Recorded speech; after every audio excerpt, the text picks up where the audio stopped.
Hi, everybody. Welcome to Matrix Live Season 5, Episode 15, where I am here with Timo. Is that how I pronounced it, Timo? Yeah, Timo. Yeah. Perfect. Brilliant.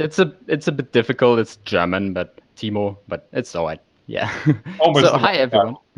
Hi everyone. I'm Timo. I'm 18 years old, 18 years old, and I'm working on Conduit, a Matrix home server written in Rust, the next generation home server. Maybe I don't know. I hope. Maybe yeah. Well, thank you so So much for coming on. And I know that a lot of people have been very excited about Conduit, myself included, because it is super exciting to see the Phoenix rise from the ashes of the Rumor project. Because Rumor, I guess, was always hoping to do a server, but it got a bit stuck doing the object model and the crates for the matrix layer and never got that far. In fact, was there ever a rumor server or so was it? there was the server, but it didn't use the rumor libraries, I think. It used its own set, and then they went to create all the libraries, but the server never got updated to that. Right. So did you start completely afresh using the Yes. libraries that they'd built? So I started off just messing around with Rocket, HTTP server library for Rust, and then added a bit of rumor things to it, writing a wrapper, first of all, that maps rumor requests to the request Rocket uses. There's a bit of conversion going on and all of that. And then I messed around a bit, working on a register endpoint, a login endpoint, and all of that, and authentication, and slowly getting along, trying to build a home server for the past few months. Well, it's really impressive seeing how rapidly it's come together. In terms of the features on the client server API, it sounds as if you have almost everything now. What remains? So we so we almost have everything. One of the more important things missing is push gateway things. So you receive the push notifications on mobile, even with the Google Play build. Mhm. Um, but other than that, I think there's some stuff to do with user directory, like hiding accounts that are not in public rooms, and some small stuff like that. But most important things work, like presence now works, end-to-end encryption, verification, all of that with QR codes, etc. I haven't tried voice over IP correctly yet, so I messed around with it locally, but I'm not sure if it works over the network. Maybe I should try that out someday. But I think it should work fine because the VoIP stuff is just events. The server doesn't need to know anything about VoIP at all, other than possibly serving up the turn server URL to tell yeah, the client that's what turn to use. But turn's yeah. optional. I don't have the turn server endpoint yet, so I'm not sure what works and what doesn't. But media works and all these cool features all should work. Yeah, no, it's Yeah, really cool. But I guess the elephant in the room is some federation and the exactly. server Yeah. server API. Enter. So server server API or federation, Yeah. however you call it, Yes, yes. is the big So thing remaining. So I'm still thinking about whether I should do federation first or app services first, because I personally would like to have app services because I personally would like to love to use them with my own server, like chatting with people on Hangouts or Discord using my own conduit. Not my own, I have a few excellent contributors, but with something I founded, it's a cool feeling, I think. So maybe we'll do app services first and then federation, but we'll see.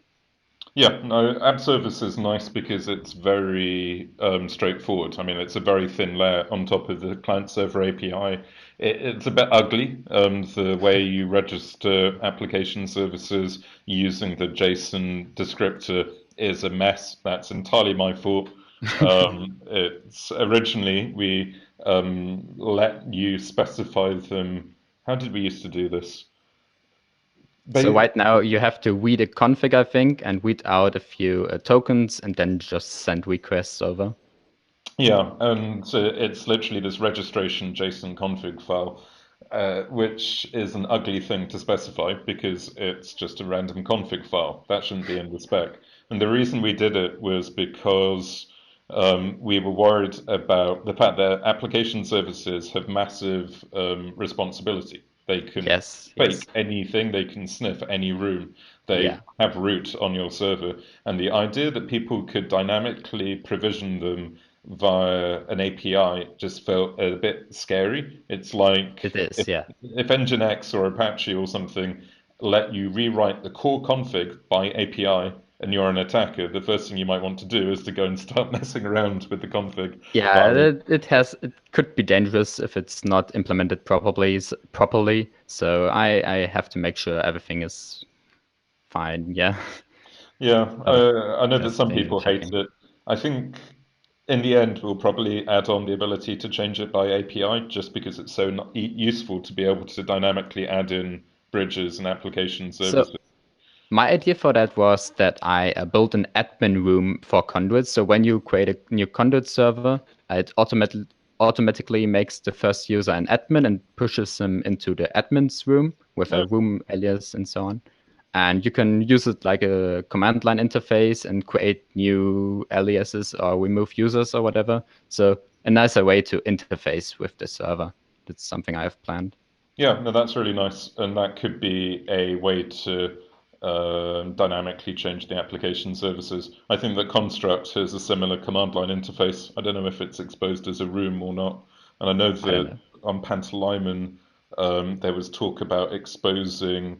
I don't know if you've used Pantalaimon at all as the E2E shim, but it exposes a dbus interface by default so that Okay. you can hook it up to a command line thing, and then somebody said, "Hang on, why don't we just do this as a matrix room so you can talk to your little bot and tell it how to control your E2E?"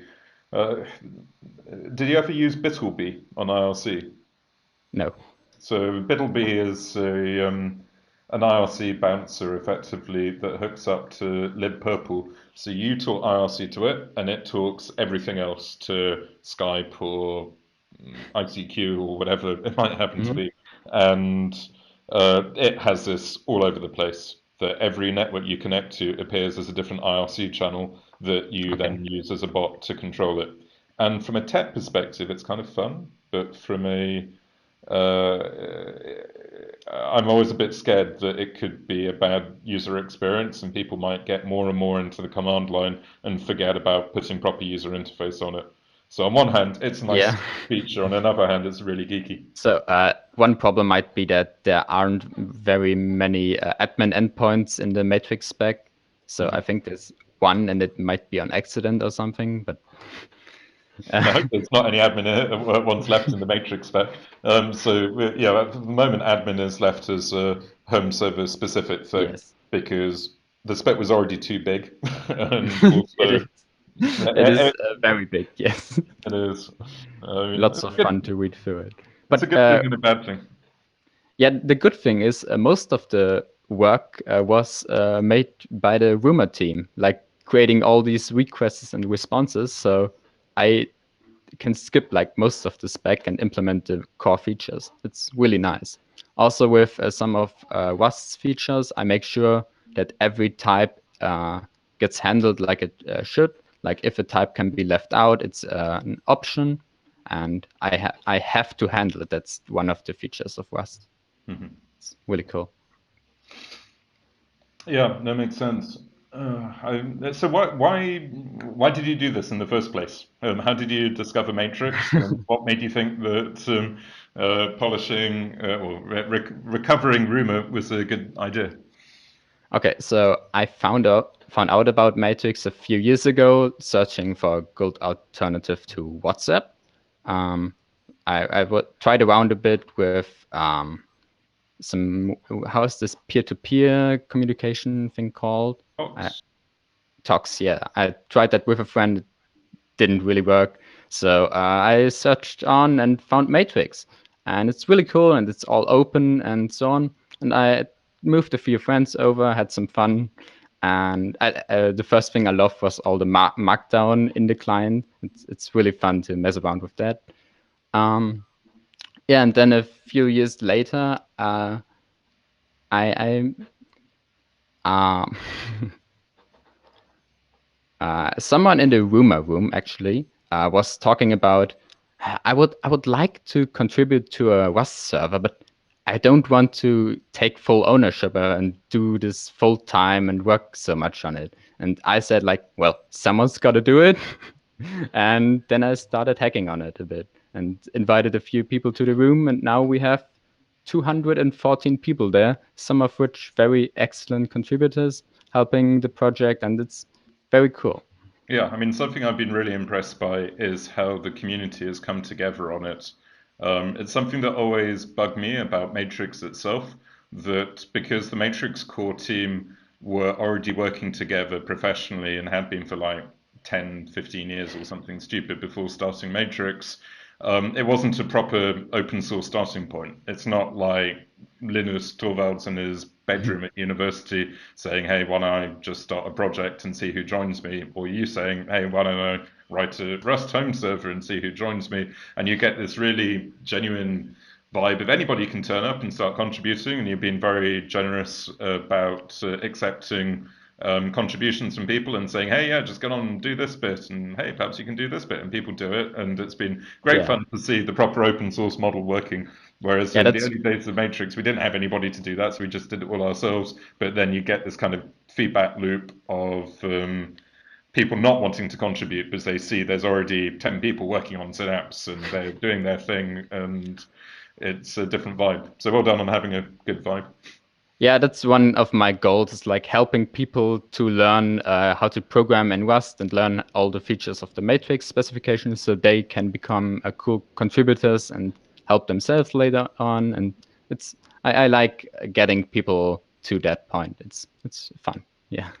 So tell us about the building blocks that you're using. We already mentioned Rocket as the HTTP library. Yes. Is that And controversial? I can never remember in Rust what things are the, oh, you're using Rocket, or you're using Rocket. I mean, so I tried Actix once, and I told about this rumor wrapper thing that wraps rumor responses to Rocket responses. That didn't work with Actix. Maybe I'm too dumb or something, but I tried it and I couldn't get it to work. And then I tried Rocket, and it worked. And that's it, I think.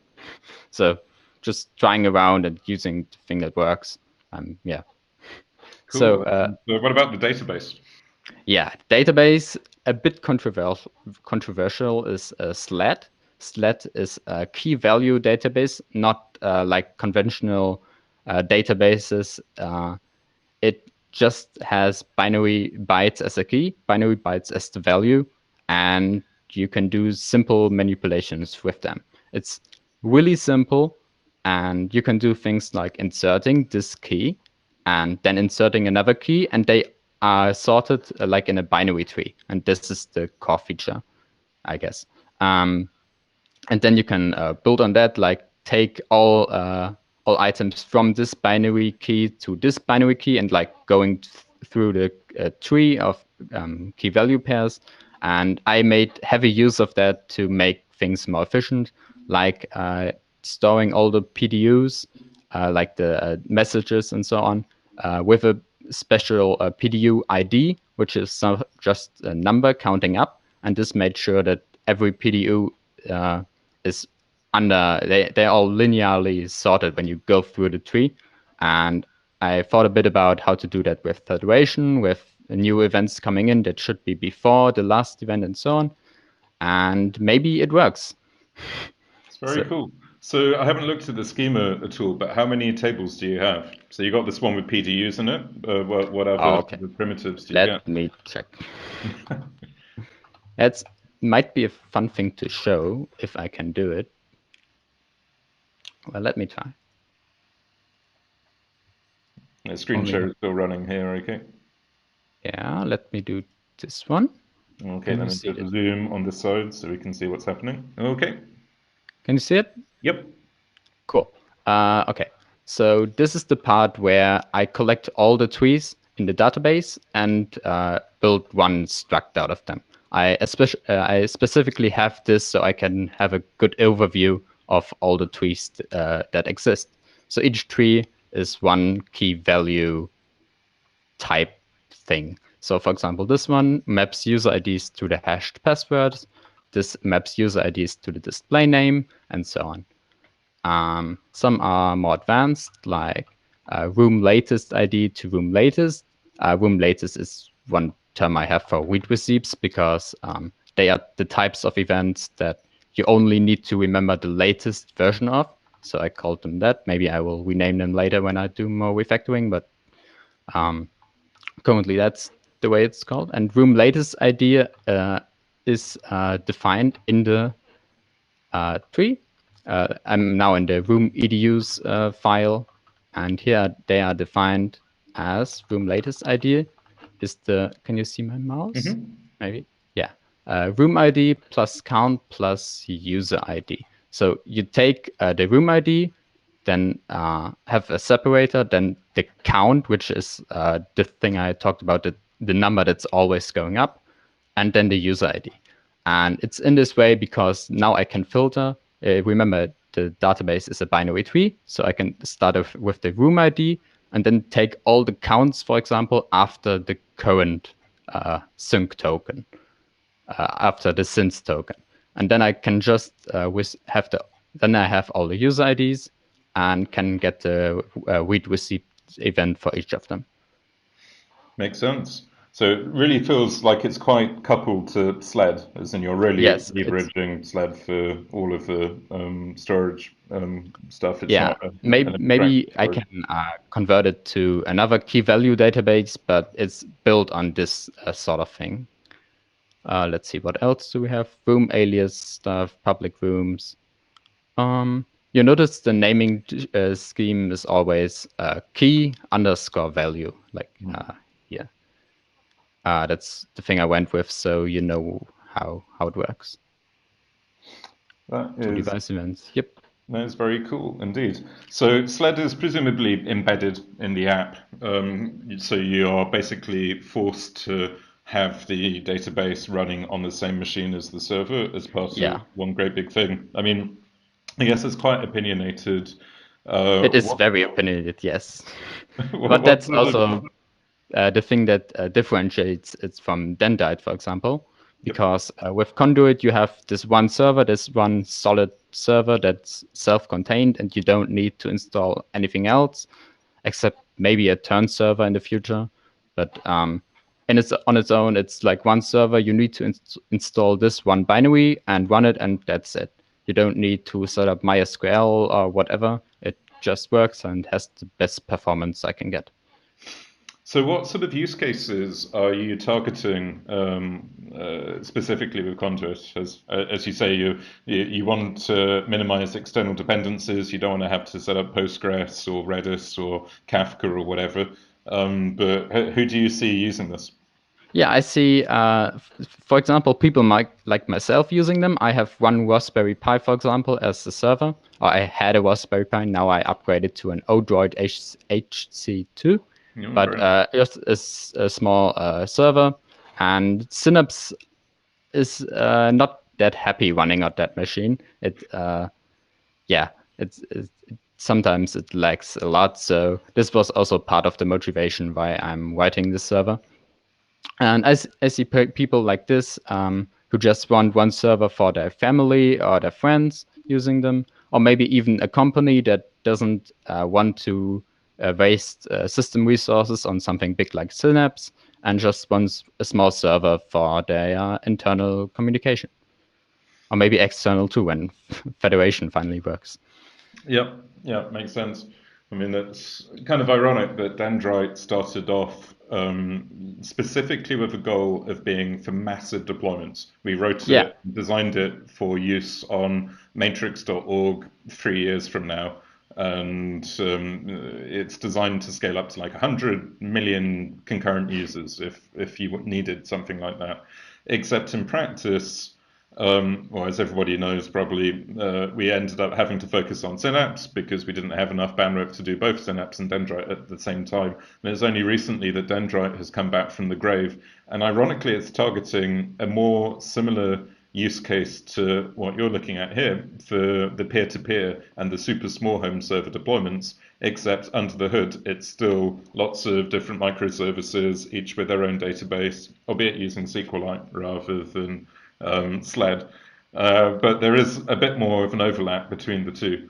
That said, I think in the longer term, Synapse probably will evolve into Dendrite, and there is definitely room for multiple implementations. There has to be, I mean, Yeah. for the protocol to be healthy and also in different environments from different communities, independently written.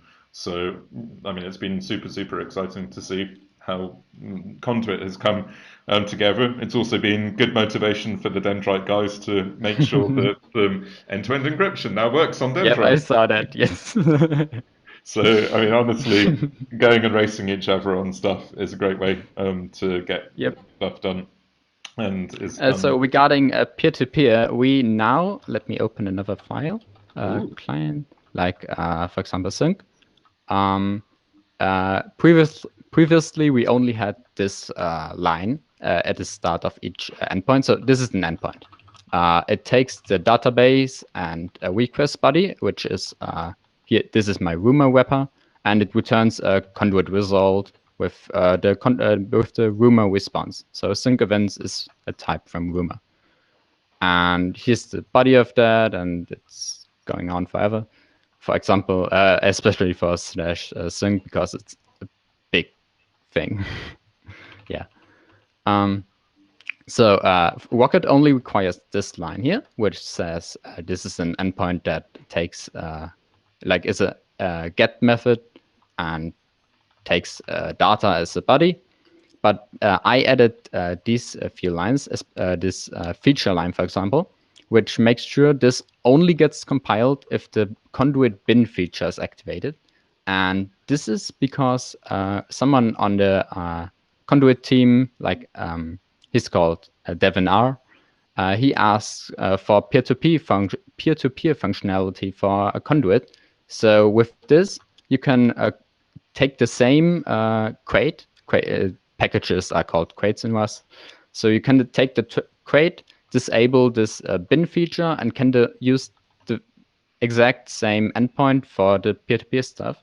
And you don't even need to convert your body to an HTTP body and then back to the rumor type because you just call this function with the right body, and rumor is just a small wrap around it. wow. So that really is going and taking HTTP out of the mix Yep. entirely. I guess there's a risk that you might accidentally end up not speaking the client server API at all if you're going too deep into the guts of the. Well, the idea is that how's it called? Rust Matrix library, this core library that builds on Rumor. How is it called? I don't know.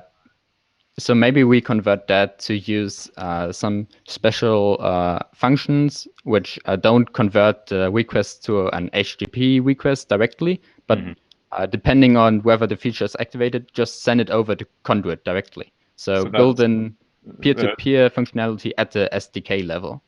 So that's This the is Matrix Rust SDK, I guess, yes, that yes, you'll be getting it to directly call through.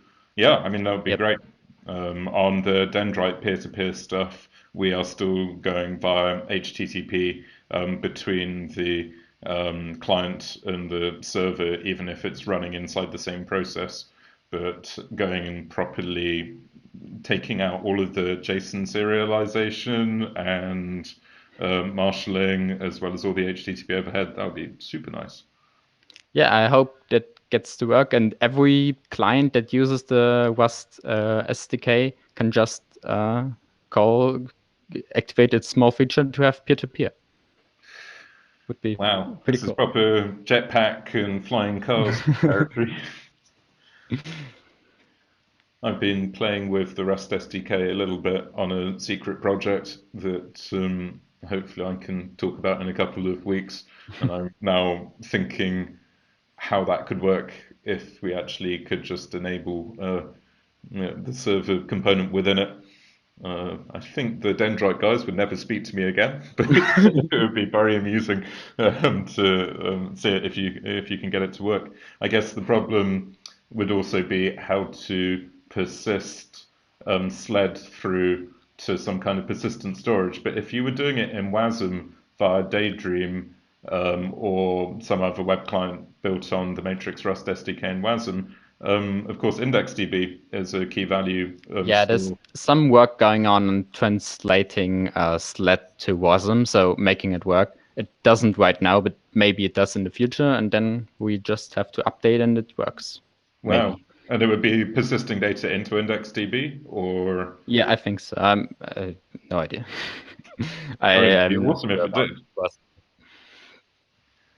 Yeah. This is very exciting and very cool. So What should else we do you try want to out show? Conduit live right now?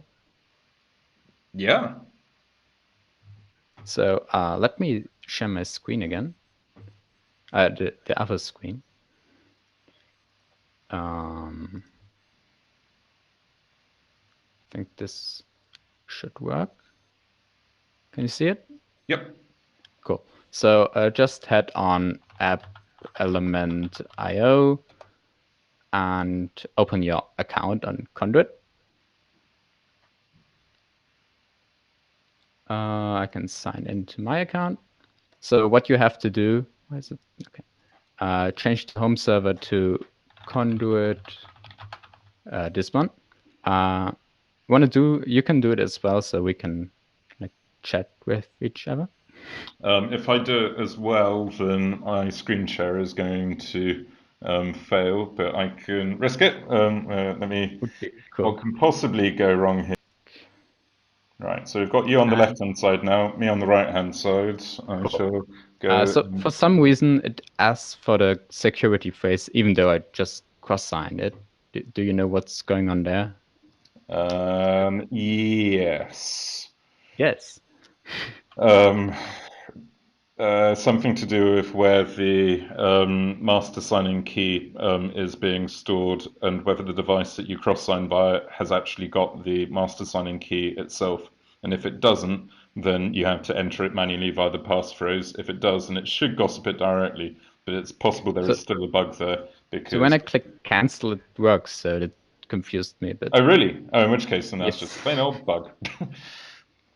Okay. Here's Conduit. Cool. So I'm in my incognito tab at the same time on app.element.io. I'm going to switch over. Remind me of it's conduit.coasters.xyz. Yes.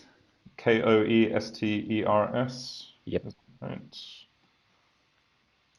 Cool. And all I need to do now is to remember what on earth my passphrase is. My password is there. Maybe just create a new account. I Well, I might, might have. did you delete them recently? I'm not sure when I did it the last time. I did it some time ago. So maybe it works, maybe it doesn't. Okay, let me create a new account then. As Matthew. So Conduit is not stable yet. Uh, I don't waste time on implementing migration now. So sometimes I wipe the DB because something is totally broken. For example, what was it like?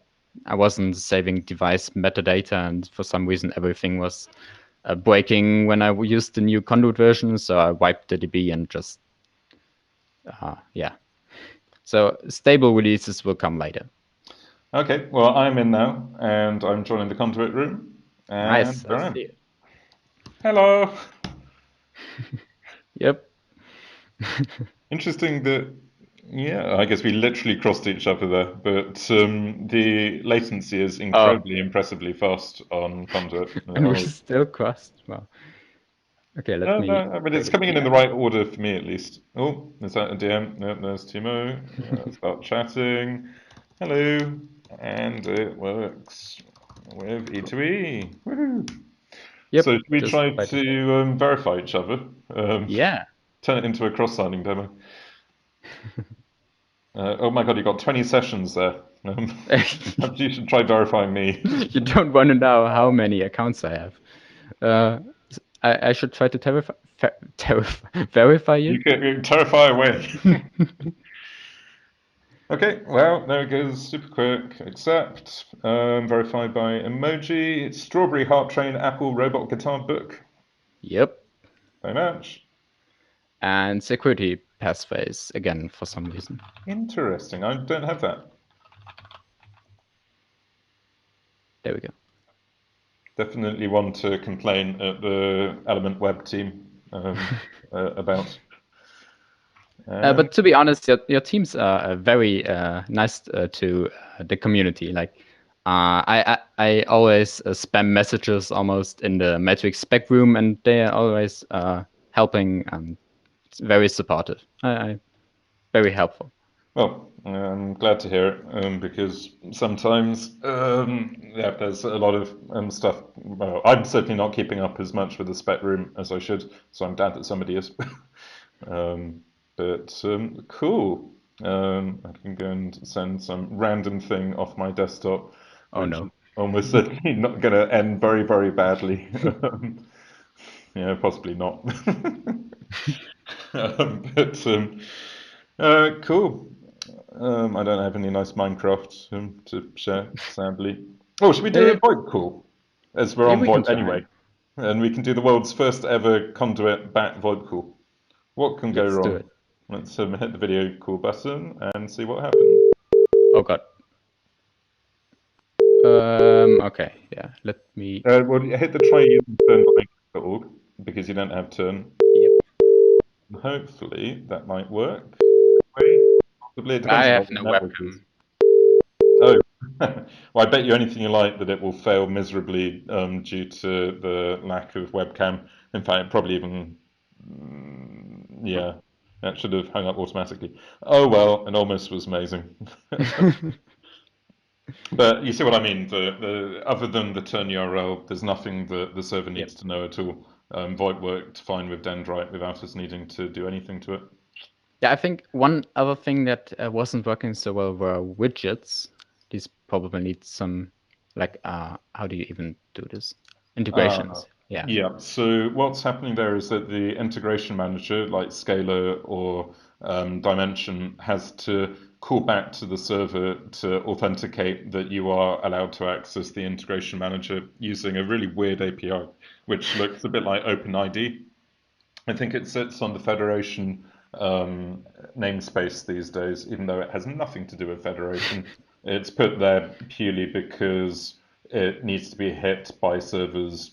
It's a server to server thing, even though it's a integration manager Yeah. to the server thing. But it's a very, very simple API to do. It's like one of the simplest there is. And if you hook it up and allow it to challenge that you are who you say you are, then it will authenticate you to get into the integration manager. Cool. But it's a bit of an So, ugly bit of Matrix. yeah, maybe I will do that then in a few weeks or something.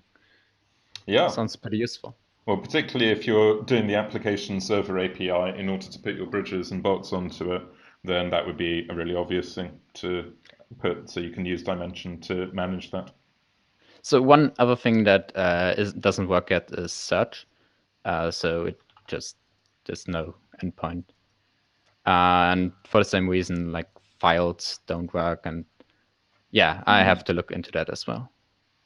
That's surprising. Is Files is just the normal slash messages API with a filter on it. But maybe I it bet does you work haven't then. implemented the filter to narrow down to just the things with Yeah, the content URI.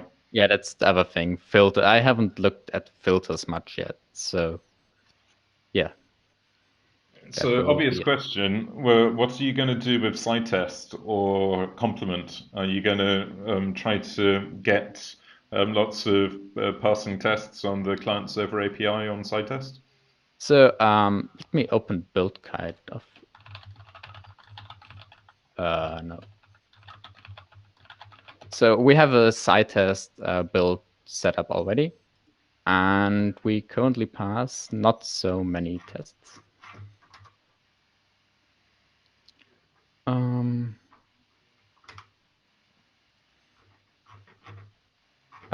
yeah, 17%. Honestly, that's not bad in terms of the important ones being there. Like looking at the Yeah, ones where you've got 100%. Misc API 101. Yeah, a quite a few fail because I think Rumor leaves out non-required fields, but Cytest asserts them. I already created one PR that fixes that for /sync. For example, when you're not invited to rooms, I don't send the invited key, but Cytest assert that the key exists, so that made a lot of tests fail. Yep. So yeah. I can believe that. I mean, SciTest isn't always strictly testing against the words of the spec, but more was enough of a test to check the feature wasn't going to regress in Synapse rather than being Yeah. completely agnostic. So please do give us PRs against SciTest to make it more generic for different implementations. And Complement is very much designed to work well for any implementation. So I don't know if anybody has packaged Conduit as a Docker image that Complement can run. And Complement is really early, it's only got like 10 Yeah. tests. But as Keegan keeps adding more things into Complement, it could be a good, well, put it another way, your percentage pass rate will be a lot higher there, and it will almost be the other way around, that the test harness that's being built to match the server Yeah. rather than vice versa.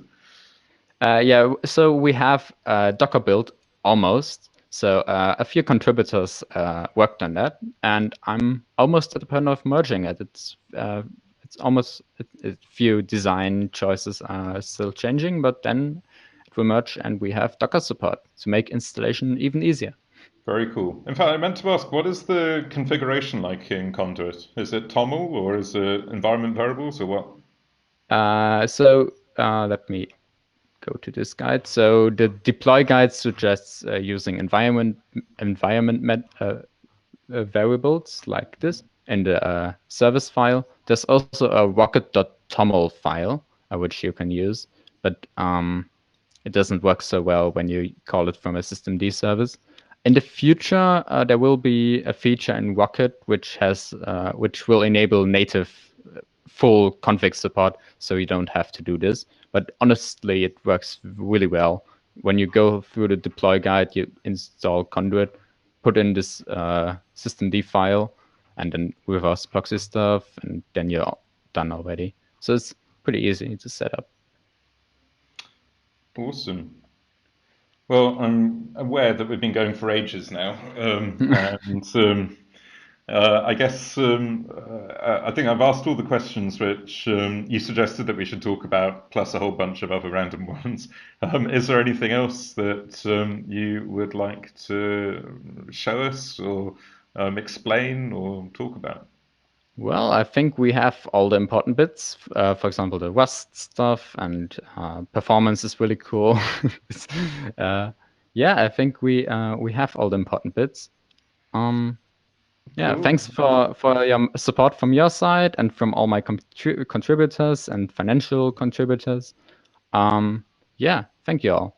Well, thank you for coming on Matrix Live, Timo, and thanks on behalf of the Matrix Foundation and ecosystem as a whole for going and dusting off Rumor and making this happen.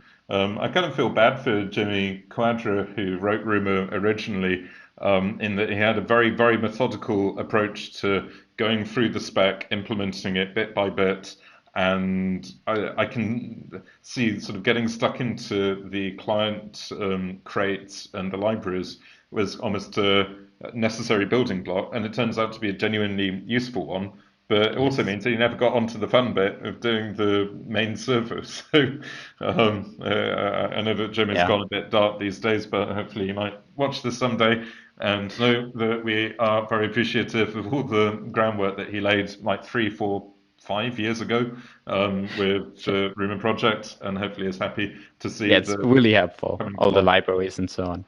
So if you want to know about news from Conduit, join this Matrix chat room. I will ping at room when I do updates. So feel happy to chat with us over there. Yeah, Awesome. Well, thanks, Timo. Have a good rest of your evening. Thanks for talking to us, and hopefully there'll be lots of questions in this week in Matrix come once this goes live. yeah. See you. See ya. Bye.